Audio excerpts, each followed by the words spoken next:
Hey, I get it. I know it sucks, but I hate to break it to you. You have to step out of your comfort zone if you want to grow.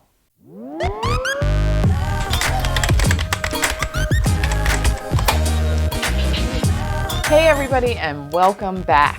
Today we're going to be talking about comfort zones and how we are going to get you out of yours so that you can grow. As always, if you enjoy this video, please go down and hit the subscribe button and make sure to hit the notifications bell too so that you never miss a video. A lot of times the reason that we decide to step out of our comfort zone is because we're forced out. Some person or some situation just came up behind us and went, and pushed us right out of our comfort zone. We figured it out, we found a way, and we grew. The good thing about being pushed out of your comfort zone and being forced to grow is that your comfort zone will grow with you. So now that you've been forced out of it into this new situation, it's likely that you've figured out how to be comfortable in that new situation, and now your comfort zone is just a little bit bigger than it used to be. The thing is that we can't rely on other people and other situations every time we need to grow. It's something that we need to do ourselves, even though that kind of sucks and nobody ever really wants to do it. You're not always going to have a promotion at work or a spouse that's more adventurous than you or your kids going through some unknown developmental stage. You're going to have to create situations where you're willing to take a toe and step outside of the edge of your comfort zone so that you can make it bigger. It is 100% more difficult to force yourself to step out of your comfort zone than it is to just wait for life to throw you some sort of curveball. The thing is that there are bad ways to go about getting out of your comfort zone. If you're leaping all around, doing anything in any which direction with no information about it and no previous experience and no one to guide you, there's a really solid chance you're going to have a bad experience and then you're not going to want to ever step out of your comfort zone again. You don't have to go in every direction all at once, nor do you need to make the step that you take outside of your comfort zone be 3 million miles away from the thing that you're comfortable with. It really only needs to be a little step and a little step and a little step. One of the mistakes that people make when they decide to start their personal development journey and decide to get outside of their comfort zone is that they start saying yes to anything and everything that comes down the pipeline. Sometimes too much of a good thing is just too much, and it's not helpful to your growth journey. Those people tend to get overwhelmed and stressed out. Then on the other end of the spectrum, you have people that are convincing themselves that they don't want to do something when really they're just afraid to try something new. To both groups of people, I will say just pick one thing. If you're trying too many things and you're getting stressed out, peel back, pick one thing that seems really important to you that's going to send you off in the right direction, go with that, and when you're comfortable with that, feel free to try something new. To the people that say they don't want to do any of these things, I'm going to say, yes, you do. Pick one of the things that appeals to you the most, or at the very least, heads you in the direction of your goals. If you want to spend a month in France, I'm not saying that you need to jump on a plane and do it right now, but how about you go take some French lessons? That might be a little outside of your comfort zone, and it will certainly head you in the direction that you want to go. If you say to yourself, if I took all of the fear away from whatever it is that I want to do, would I still want to do it? If the answer is yes, then that is a good direction for you to pick to start getting outside of your comfort zone. With a lot of the things that you're dealing with when stepping out of comfort zone, obviously your energy is a big thing. You tend to need to use a little bit of extra energy, especially in the area of getting over the fears that you have and going out and convincing yourself to do this new thing. The other thing you got to consider is, do you have time to go out and do this new thing? It's not going to be some habitual thing that you're totally used to and you don't have to think about anymore. If you go to the gym every day, you don't have to think about packing your bag and getting all your stuff ready and walking through the door and scanning your card and all that kind of stuff. If it's your first time going to the gym, don't know how to use your card and you don't know where the lockers are and all of that kind of stuff, that takes extra energy. But it also takes extra time. So the tip here is do your research. Before you make a big leap into picking this new thing that you want to move towards, make sure that you do a little research about how much time it's going to take you. Or start preparing early, start buying gear or getting yourself set up or figuring out how long the commute is so that you know what you're in for. Because you certainly don't want to sign up for a 6-month class and realize the commute there during the day is 20 minutes, but right after work it's 45, and now you're totally stressed out about having to go to this class all the time. Just make sure that you're fitting it into your calendar so that you're not creating more stress by not having enough time to actually do this new thing that you're so excited about. Also, remember you can start small. You don't have to say, oh man, I'd really love to speak to a stadium of 10,000 people. That's really great. But you could go out and give a speech to 10 to 30 people, see if you like it, and then start going all in with your speaking ventures. A lot of things that will help you step out of your comfort zone usually have beginner classes, tester classes. You can do a free trial.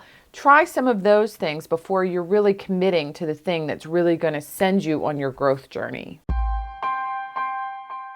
One of the tricks to getting outside of your comfort zone is kind of bringing your comfort zone with you. If you can find a way to make this new thing similar to something that you're already comfortable with, you're more likely to be able to step into it with a little bit of confidence that will keep you going back. A good example of this is a network event. Think about a really big one with a whole bunch of people giving out cards and like my skin is crawling already. However, if you think about ways that you are comfortable meeting other people and try to translate this big event into something smaller, that might work for you. For example, a lot of people are great one-on-one. Hey, I'm going to meet a friend for coffee. That's not scary at all. Oh, and my friend is bringing somebody new. Also not scary. My friend is bringing 1,000 new people.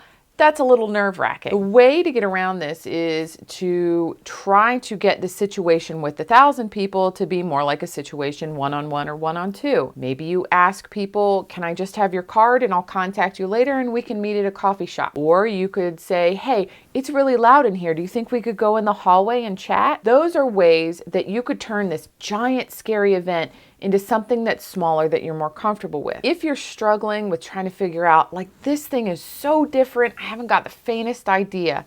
Imagine a perfect world if you were totally comfortable in a situation that involved networking, that involved learning a new language, that involved speaking to 10,000 people. What does that situation need to have in order for you to be more comfortable? In the example of the networking event turns into a one-on-one coffee shop. If maybe you want to get your message out to thousands of people, but you're not comfortable in a stadium of 10,000 people speaking on stage, maybe you start doing YouTube videos and then you can disperse that information to thousands of people. Think about other ways that would make this situation comfortable and see what you can do to scoot one a little bit closer to the other.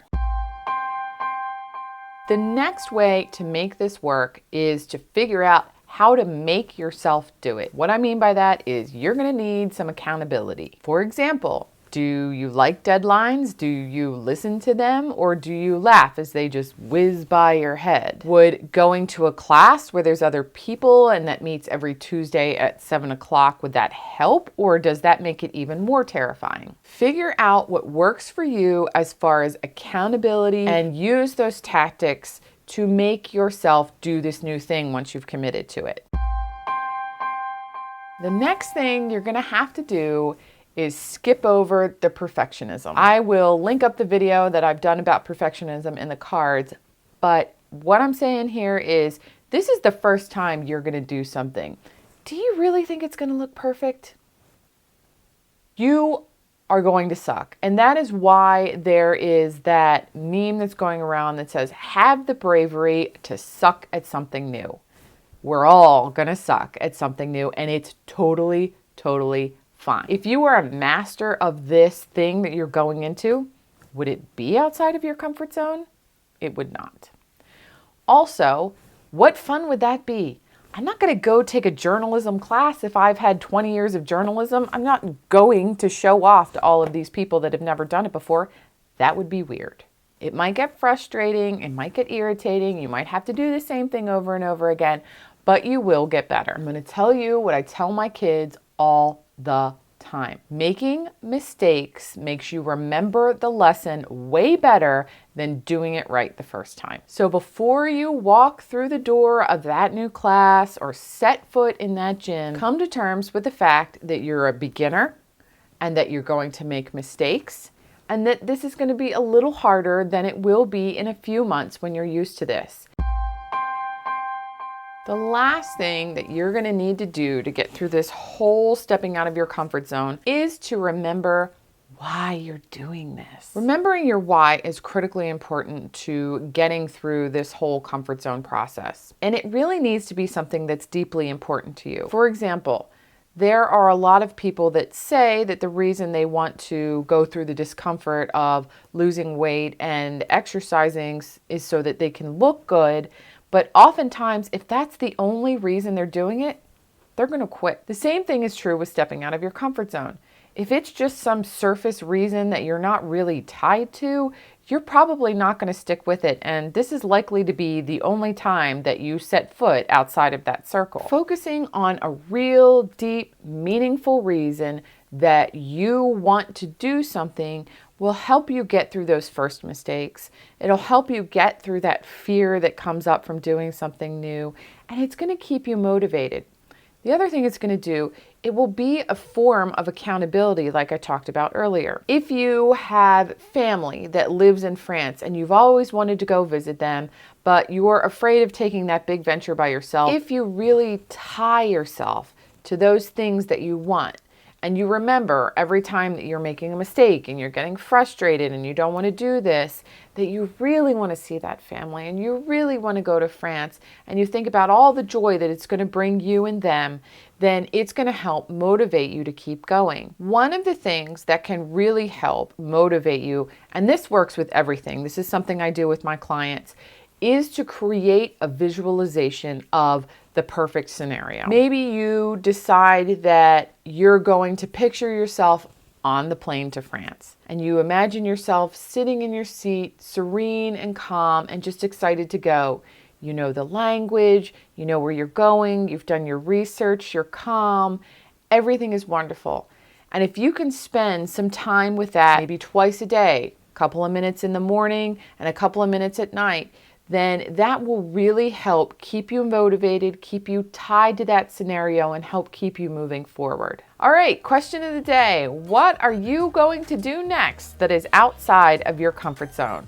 Let me know in the comments below. I hope you enjoyed this video. If you did, I'd love it if you would go down and hit the like button and also hit the subscribe button as well. Check out the show notes because I'm going to have a link down there for my new 5 Days to Less Stress program. So you can start looking at all of the areas of your life that are stressing you out, so you can start chipping away at them until you get back to happy living. I'll also have a link to an article that I wrote about this topic and a link so that you can get on my calendar and have a free one-on-one chat with me. Thanks everybody, and I'll see you in the next video.